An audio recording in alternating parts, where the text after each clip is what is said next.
Yo, yo, yo. Let me pause that. Sitting here watching my own live stream, but or sitting here watching somebody else live stream when I'm doing my own. So stop that. We'll wait for a couple people to get in the building. When I look away, it gets dark. It's crazy. All right, let me see if there's anybody here. Boom. Of course, the man's always here, Mr. Ace. What's going on, brother? Oh, there's no audio. 1 second. Let's fix the audio. Audio.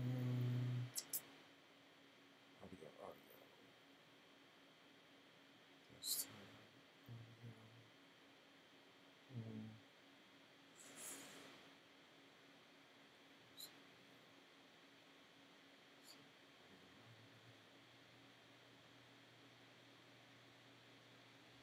How about, yo.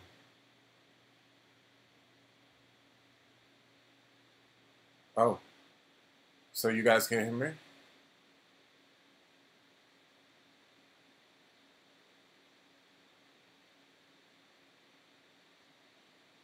Let me know if you can hear me.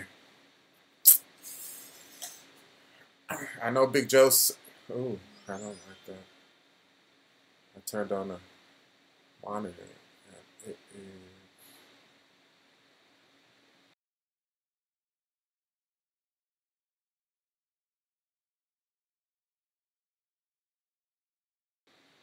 Turn the monitor off. Okay, cool. Let's get to it, man. I'm doing good, Ace. Cool. All right, how y'all been? I'm gonna come back and catch all the questions. Your questions is over here. The camera's over here, so you'll see me looking over here because I'm reading the questions. But I'll chat and holler at y'all for a minute first, and then we'll come back and do questions because otherwise I will get distracted. Man, so what's been going on? It's always something going on. You know your boy always up to something. Oh, and the kids is coming home. Give me a second. Let me close the door.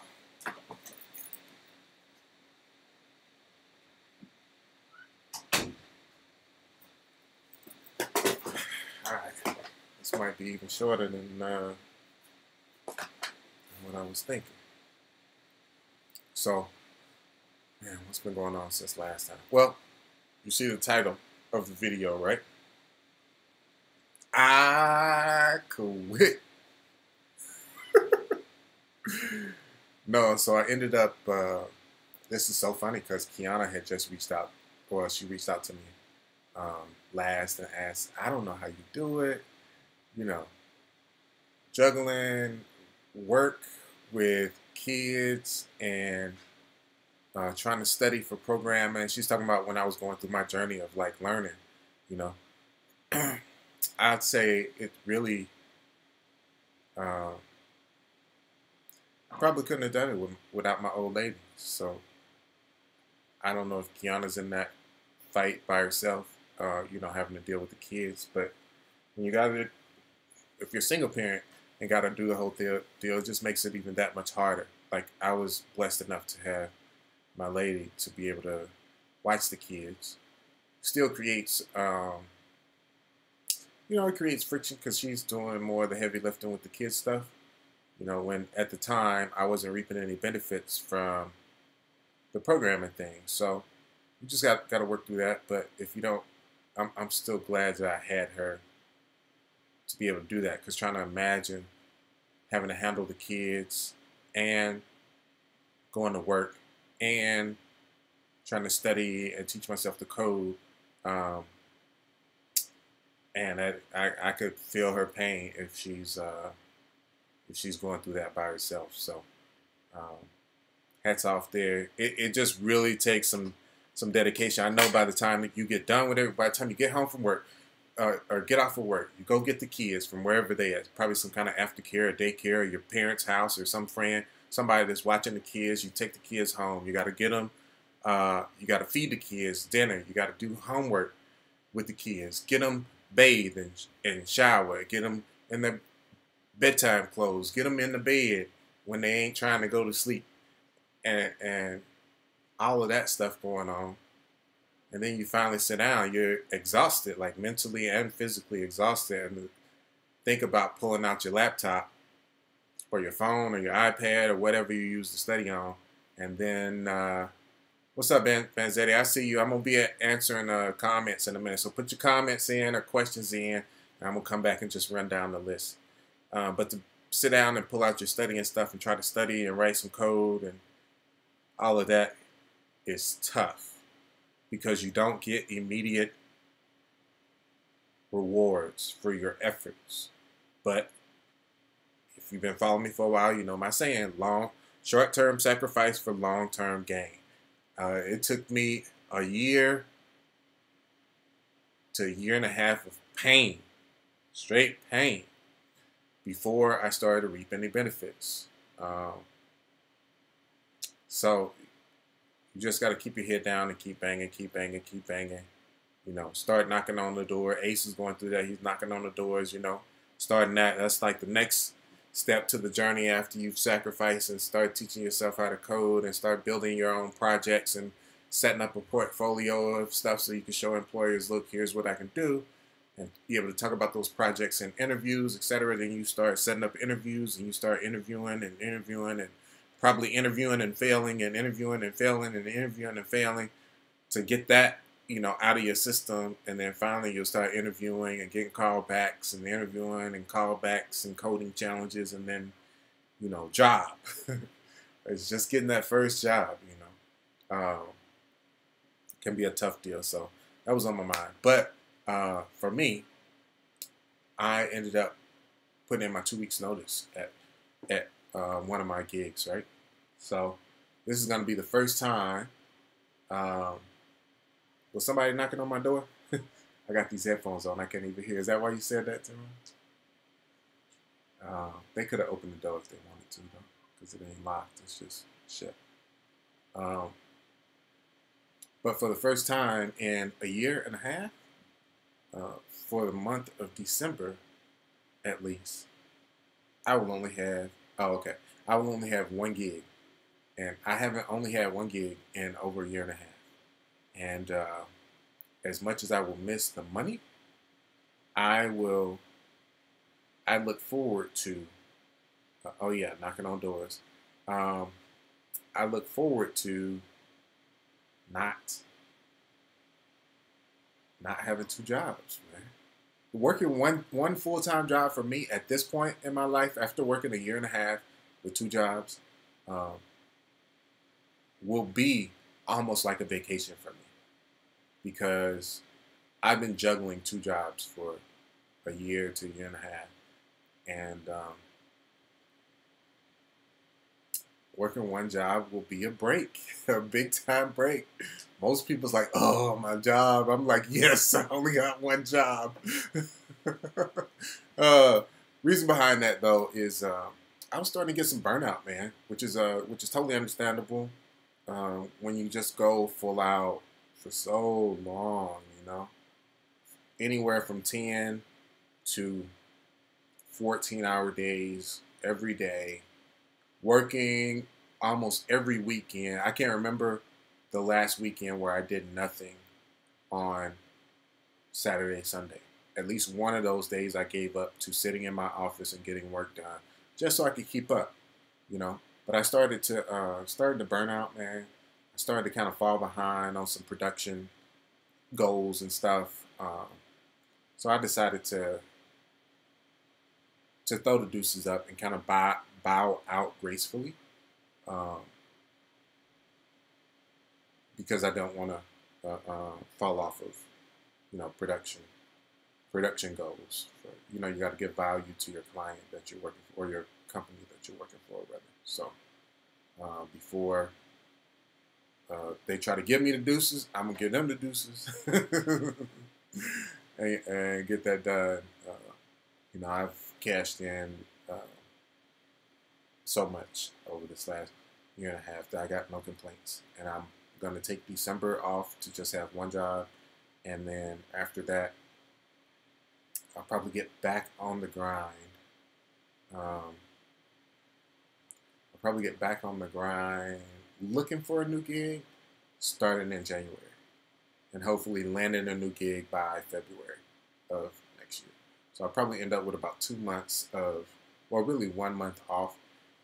Because as Ace can probably attest, once you start looking for a gig, that's almost like having another job, full-time job, because you're looking at, you're emailing, you're having phone calls, you're having interviews, you're doing coding challenges. So it's definitely not like, and you're having to do that around your main job or main work schedule. So it's definitely not just having one job once you start back on that thing. But for December, looking forward to it, man. Looking forward to it. So that's kind of the deal there. That's why this is titled I Quit. Yeah, and that's the deal. The real deal. So, all right, let's take a look. A says he got offered a QA position. What do you think he should do? Will it hurt taking this or help? That is a really good question. Really good question. Will it hurt or will it help? That's a tough question to answer, actually, because you could take that position. QA is just such a different path than development, though, you know.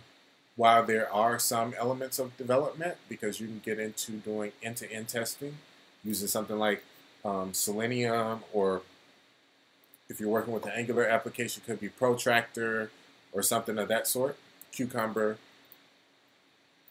to where you're writing tests that are basically code, but you aren't doing developing. So having QA on your resume won't necessarily help you get a development job, right? Because the things you're doing is they're part of the development cycle, but they are different than doing day-to-day development. Now, pros. Let's talk pros and cons. Pros to taking a QA position is it gets you in the door with a technology company. You know, if you're doing QA, software QA, you're going to be in the door with the technology company that has a dev shop.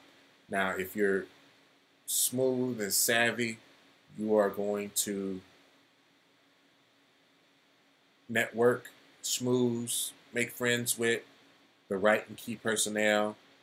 On the dev side of things, on the development side of things, that the director of engineering or the manager over software engineering, and then some of the devs over there become friends with, which should happen through just being a good QA person.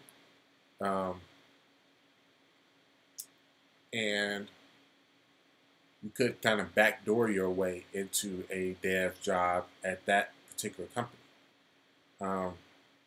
Or you could take the QA job and still keep looking for other dev jobs outside of that, just knowing that the QA position, it's not going to help you as much as having a development position in getting your next dev job. So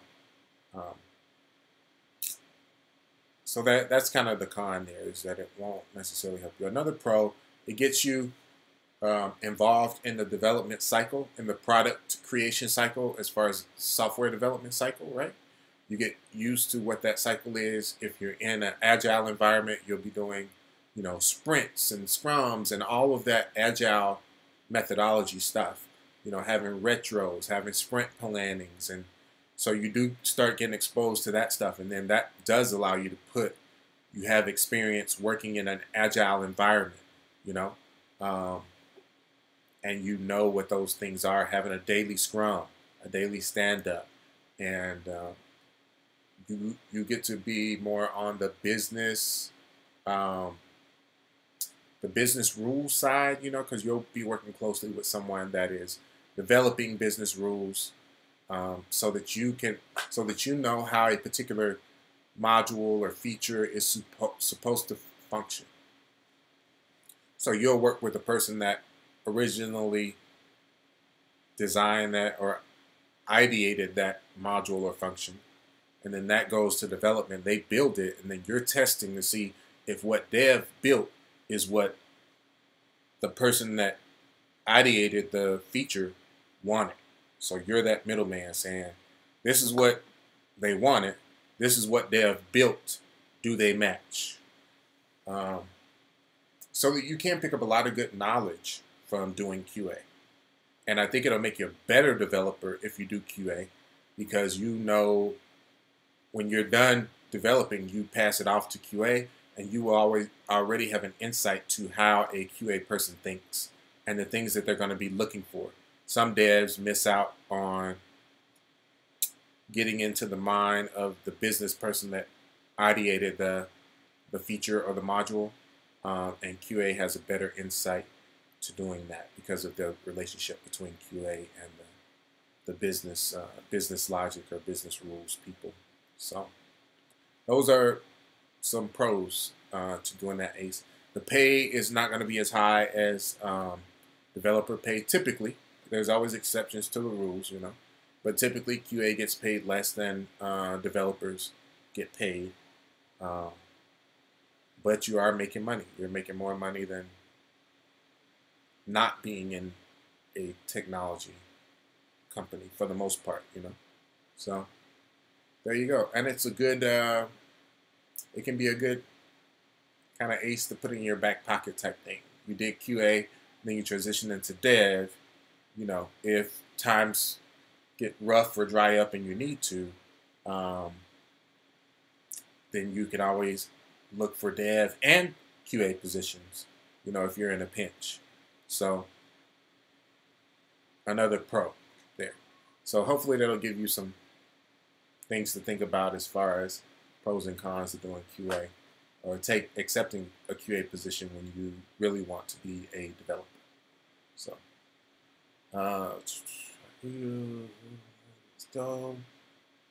Ben Ziti says he was in Slack. Cool. I ain't doing art. I was doing art, but didn't like working for clients because it drains me creatively. What do you think about focusing on coding as a career for me? I love solving problems. Well, that's a very good trait to have, is solving problems. If you want to be a developer, because that is literally what you do all day long, is solving problems. You are paid to be a problem solver. It just happens to be in the realm of computers and code. I think solving problems for business with code is something I could be doing for free when it comes to code. Well, that's a good mindset to have, although I don't recommend doing it for free for long. We likes to get paid over here. We are about the money. Honey. He said, no, we're supposed to be a team, no sleep. Yeah, nah, man. Nah, I'm gonna start getting some sleep over this next month, Ace. Big Joe says, how did you get your first remote job? Good question, Big Joe. My first remote gig was actually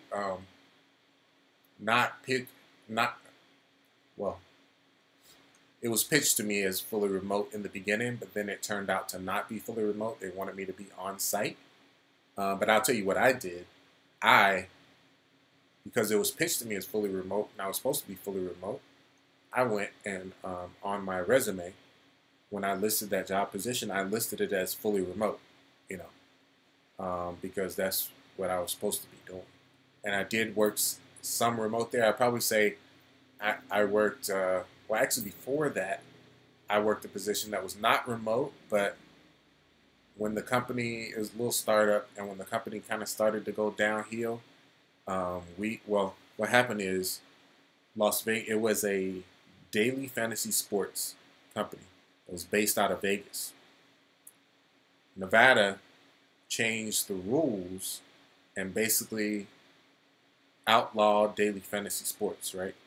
With the law in the middle of our company running. So we had to scramble, and they scrambled and moved the headquarters of the company on paper from where we were working out of in Henderson, Nevada, which is the city. The Las Vegas Valley is made up of 3 cities: North Las Vegas in the north, the city of Las Vegas in the center, and then the southeast is the city of Henderson. But when you look at it on the map, it looks like all one big city. So we were working out of Henderson, and they moved the headquarters on paper from Henderson, Nevada to like Santa Barbara, California. But we were still going to work in the office in Henderson. And then they kind of got scared and freaked out of that. So they told us to stay home and work from there. And we would remote in to the computers there. I would literally start up TeamViewer on my desktop computer at work, and then I would TeamView myself into that desktop using my computer, using my iMac at home. That is iMac that's back here. It's old and busted now. The fan runs at 100% full time. That's a 2010 iMac. Boy, I done did so much stuff on that darn thing. I went to college on there, made music on that thing, did programming on that thing. Now all I really use it for is Plex Media Server. It's back there burning a movie or ripping a movie right now. But yeah, that's how I would do it. So that was my first experience, kind of staying home and doing some work. And I list that on my resume as partially remote. And then the next job was pitched as fully remote, but they ended up wanting me on site. I probably did on site 85% of the time, and it was fully remote 15%, but I listed it on my resume as fully remote. And then after that, once I had the partially remote and then the fully remote, then my next job was truly fully remote. Like, the company ain't even here. It was on the East Coast in Washington, D.C., and all the development team was remote. No developers with the company were in D.C. Or even if they were, they didn't go into the office. Like, we were a fully remote team. And there were people literally from Hawaii. There was a guy in Hawaii, a guy in California, actually 2 guys in California, me here in Vegas. There were guys down in, actually 2 or 3 guys down in Georgia. Guys from New York, or like upstate New York, New Jersey, Ohio, like literally all over the U.S. So that was my first opportunity to work in a fully dispersed or fully distributed, as you'll hear them say, fully distributed team, meaning no one worked in an office. So, and then the next job was fully remote, and now that's all I've been looking for and all I do. I turned down more jobs. I've probably turned down in the past year 10 jobs, probably 10 jobs in the past year that I am 90% sure I could have got, because the person that they were looking for, I fit that bill, to a T. But I turned them down strictly because of the remote aspect. There are places here in town, in Vegas, that reach out to me a lot that I turned down because I will not, unless I had to, if I really had to, push come to shove, to feed my family, I would do darn near anything. I will move to Maine just by myself and work and send the money back home here to my family if that's what I had to do to survive. You know what I'm saying? But as long as things are easy for me and it's left up to me, I'm not leaving this room. You know what I'm saying?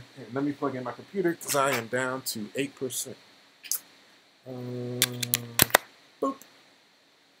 I'm recording. I ain't gonna even say that. Anyway. So places come and say, hey, I got this perfect position for you.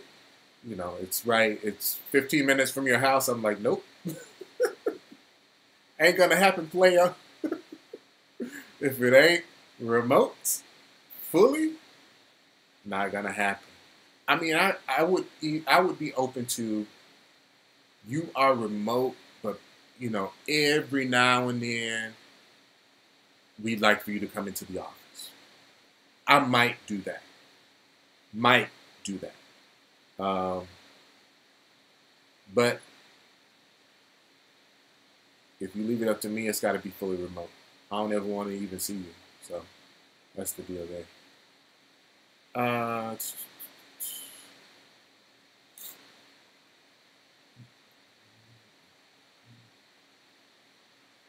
He says he got a bid for that. So, yep, that's true. I did do a video on that, so you can definitely go back and look through my videos, and I'll talk about getting that first remote position.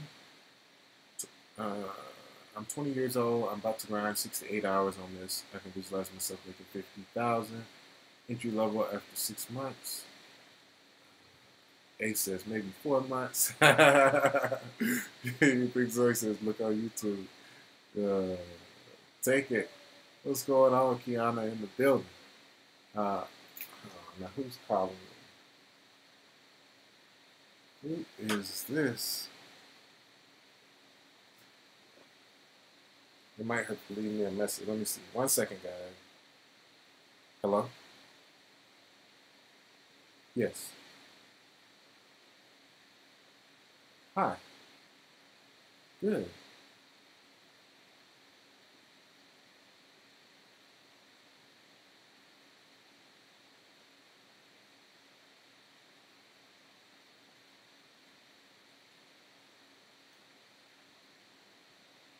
Oh, okay.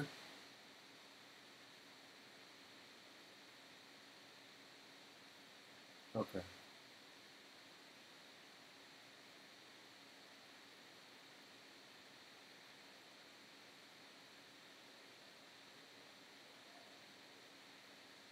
Oh.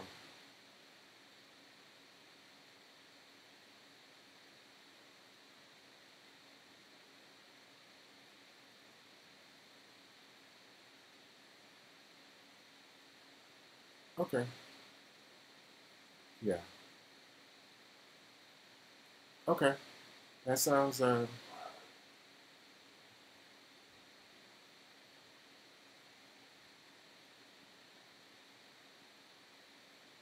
she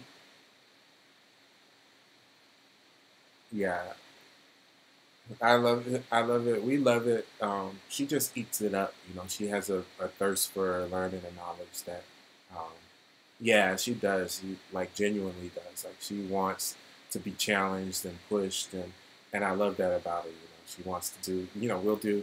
She'll say, let's do numbers," and I'll give her numbers, and she's like, "No, give me harder ones." She doesn't want the easy ones. So I love that. Yeah, yeah. That's awesome.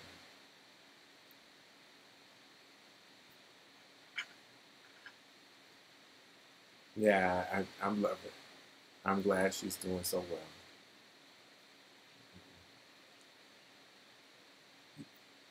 Yeah, we'll take a look at it. We'll take a look at it. I'll talk to, get with my wife, and we'll take a look at it, and I'm sure we'll be good to go. Thank you so much. All right. Thanks so much, Miss McCracken. You too. Hey, hey, hey. Well, look at that. Call from the teacher at my daughter's school, raving on her that she is just the example that we use to show all the other kids. No, my daughter does really well at that private school. Um, like I said, like I told her teacher, she really has a thirst for learning. She likes to be pushed and all that stuff, so that's cool. She's just giving a call because this is her. She's in kindergarten, and this will be the first year that she gets like a report card. So she's letting me know, hey, you know, report cards will be coming out right when we come back from break, and we just want to let you know because I know that's a new thing coming from preschool. She's been there for 2 years of preschool and then kindergarten. So they're really great. I love that school. I love her teachers. She loves it there. Like it's perfect. Anyway, sorry for the interruption. Uh, let's get back to it.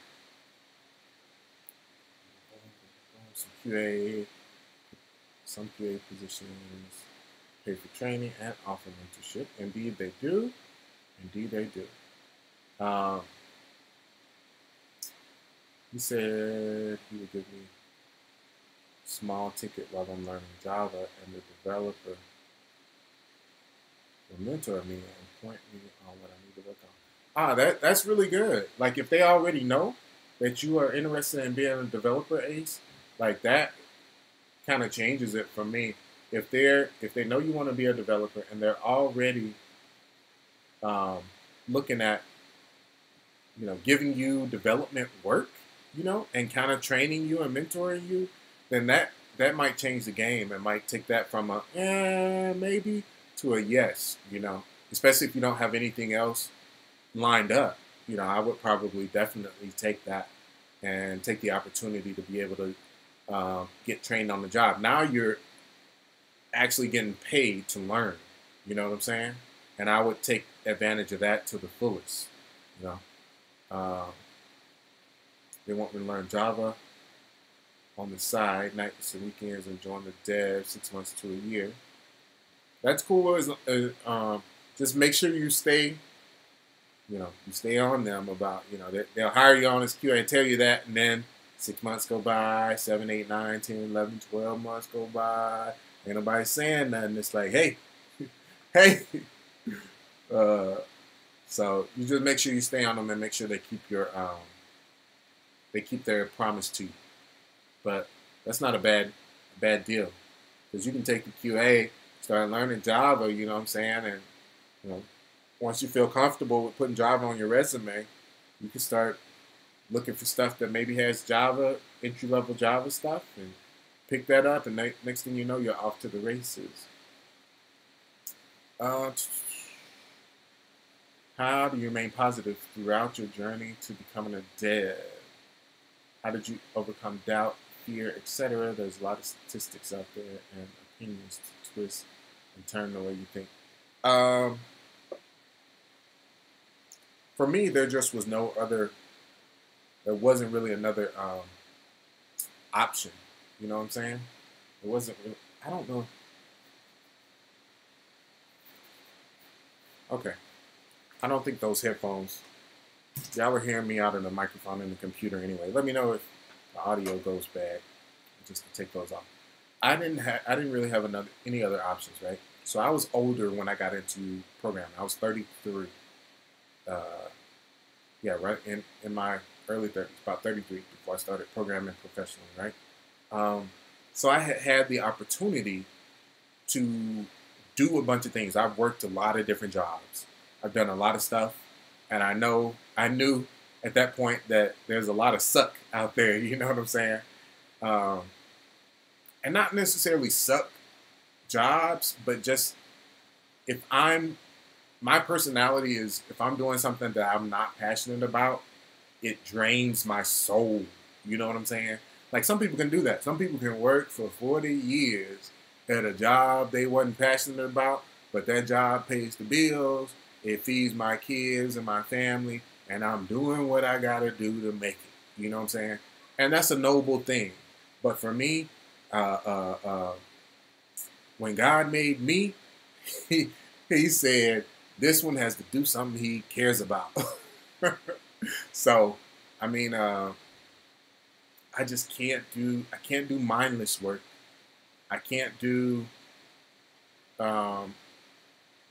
something that doesn't require skill. Like I can't do that. You know what I'm saying? Something that doesn't have an impact. I can't do that.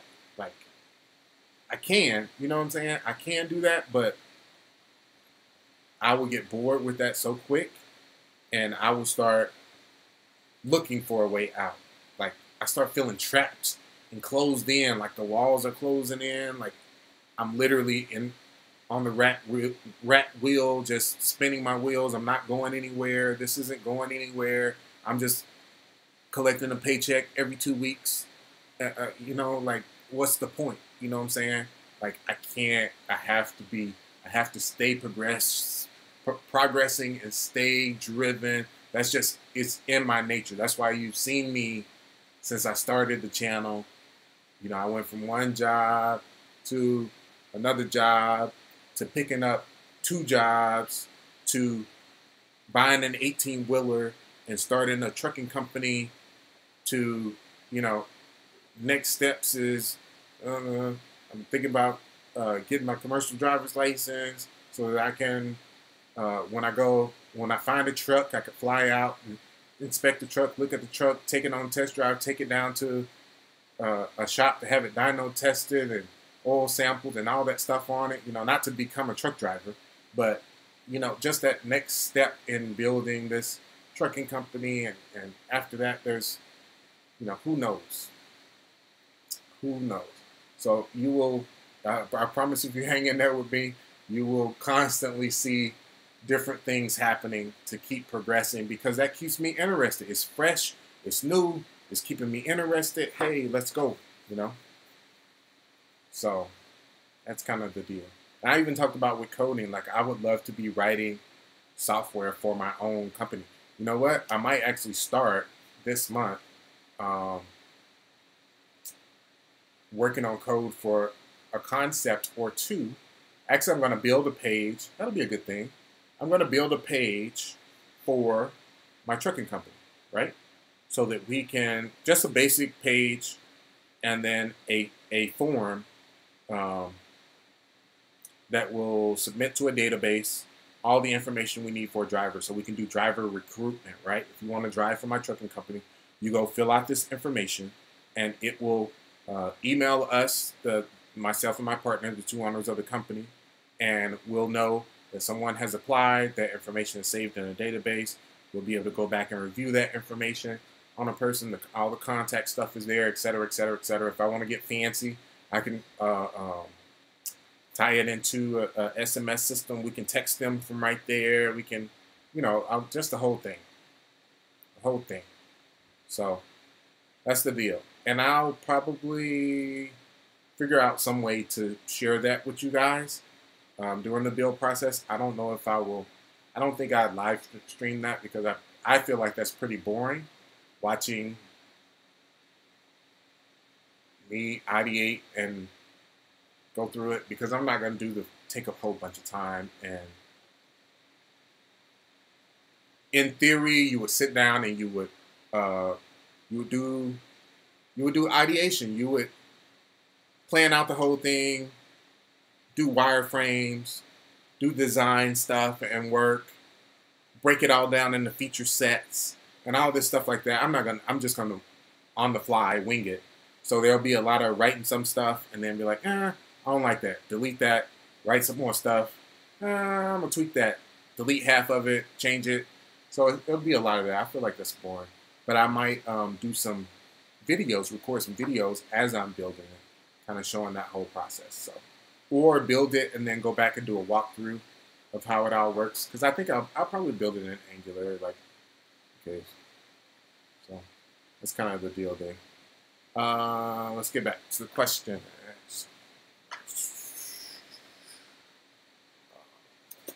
There's a lot of... So anyway, I'm sorry, Ben Zaddy, to answer your question, there really wasn't. I knew the alternatives for me. If I wasn't doing something, oh, it's burning up in here. If I wasn't doing something I was passionate into, but I wasn't gonna like it. So for me, my 3 big passions have always been music, cars, and computers. So I went to college. If you go back and watch my old videos, and I kind of tell you my story there, where I went to school for audio production. I wanted to be a recording engineer. These speakers, like up here, and all these are reference speakers for when I was going to school, so that I could listen back to my stuff that I was creating and recording on good quality speakers for all my projects and stuff here in my home studio. When I had a home studio, now it's a home office instead. But that didn't end up working out for a variety of different reasons. Life got in the way. So if I couldn't do music professionally, I didn't want to be a mechanic. I enjoy working on cars as a hobby and building my own little projects or working on my own cars when I have the right tools and equipment and space. But I don't want to do that professionally. The only thing left for me was computers. I had went to school originally for management information systems at a junior college with an emphasis in programming, but ended up dropping out of that, joining the military, going around the world, coming to Vegas, starting a family, all that different stuff. And I circled back around to programming and taught myself because I had already went to school for audio. I didn't want to go back to school. I didn't want any more student loan debt. And B, I didn't want to take the time that it would take to go get a 4-year CS degree or whatever. Or even if it would take me 2.5 because I had a bunch of the undergrad prereq stuff done. I just didn't want to put in that time. And I don't think my lady would have been patient enough for me to put in that time right after I had did school for audio, and that didn't work out. So there was no way that was going to work. So that's why I had to teach myself, and the whole treehouse thing came up and all of that stuff. So that is how I stayed positive, because I literally felt like I was backed into a corner. I didn't like what I was doing working at the hotel. And I didn't see any other way out besides teaching myself the code and programming. So that's how I stayed positive, is that situation. Like, I had to do it. If I had some kind of fallback or easy thing to do or something else I like to do or a family business or anything like that, I probably wouldn't be programming right now. But that was not in the cards for me. I am a software developer. What's up, CPU? Remote for the win while 10 jobs all in your area.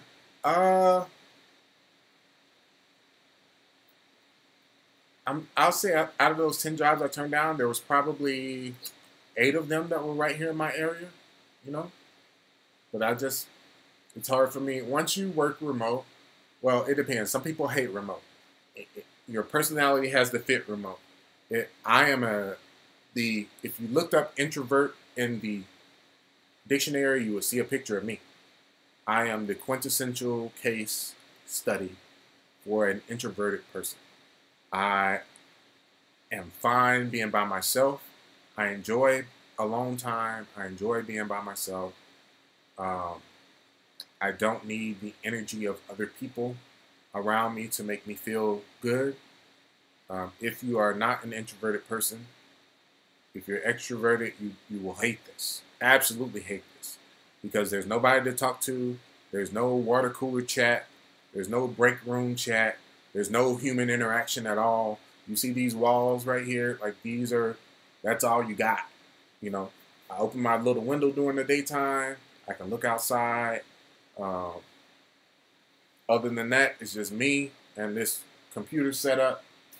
And that's it, baby. You know, whatever you do for your environment. I like candles, so you'll find there's a lavender candle. Here's another,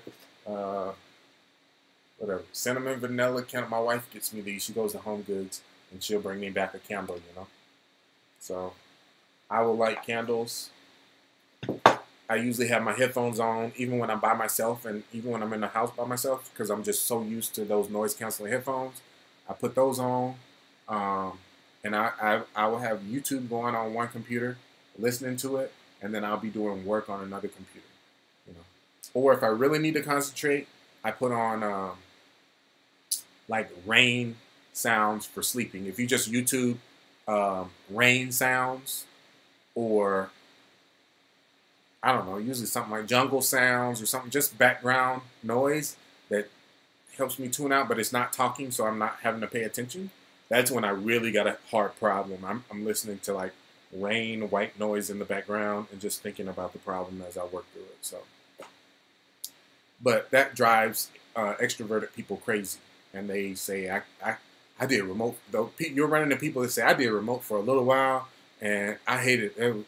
I hated it. I needed to be in the office. I couldn't get work done.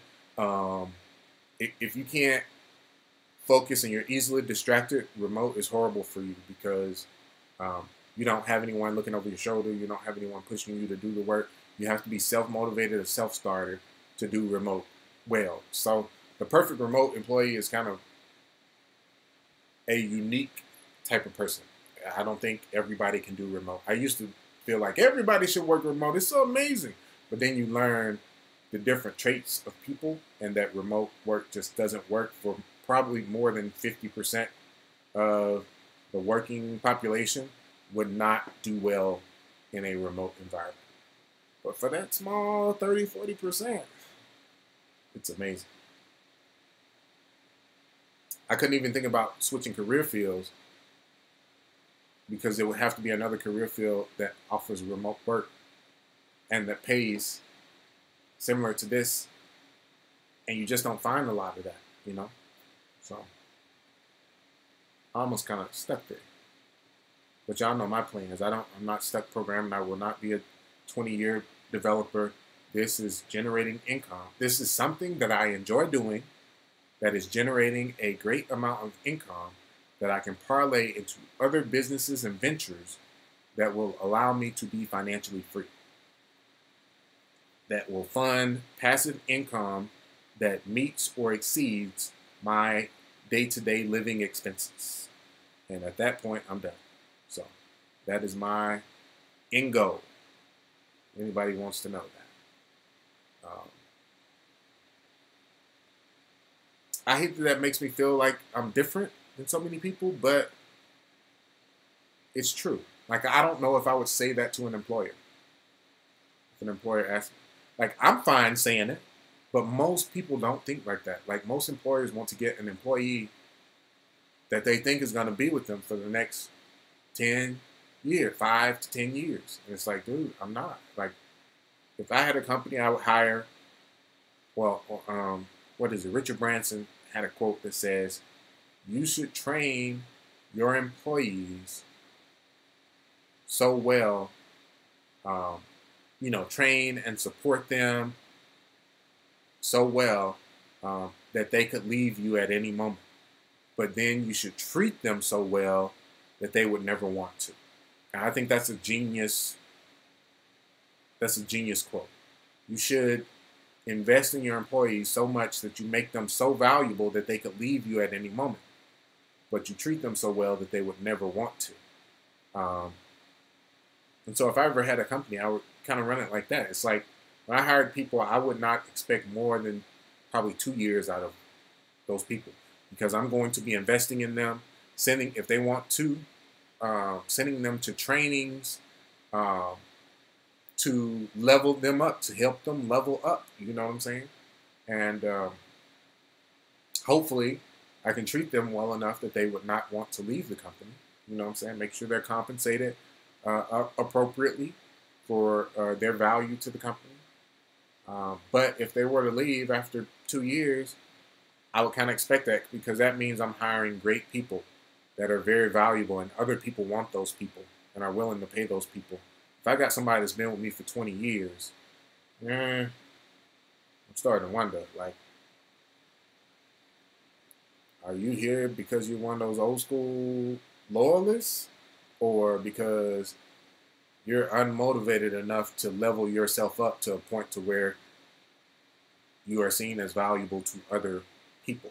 Like, people should be fighting for you, right? You should be leveling yourself up to where other people want you. If you're not doing that, then you're doing it wrong. You know what I'm saying? If that's your, if that's your goal to climb that ladder, you got to constantly be investing in yourself and raising your value. Sounds like me. My first job asked for so low, they offered me like 10K or more than I asked for. Oh, CPU. That's so funny. Yeah, man, you gotta, you can't be afraid to ask for what you want. I was just approached by a buddy of mine, good friend of mine that I really respect and enjoy as a person. and he started a consultancy and asked if I would be willing to work with him. And I told him, of course, I would love to work with him. And he asked me what my rate would be. And I hate that question because I don't know. I haven't freelanced stuff like that in a minute. Somebody's ringing my doorbell. Let me check this ring system. So it's hard for me to know rates for. Oh, my TV's getting delivered. Y'all, I'm gonna have to cut this out. I got a big old 86-inch TV getting delivered. He's here? Okay, I'm coming. Dang, I forgot about that, y'all. I gotta go. Because I gotta help the dude. You see him out there with the truck? That's the truck right there. So I gotta go help the guy get this big screen in here. I'll be back on here in just a little bit, though. All right? I'll talk to y'all in a minute.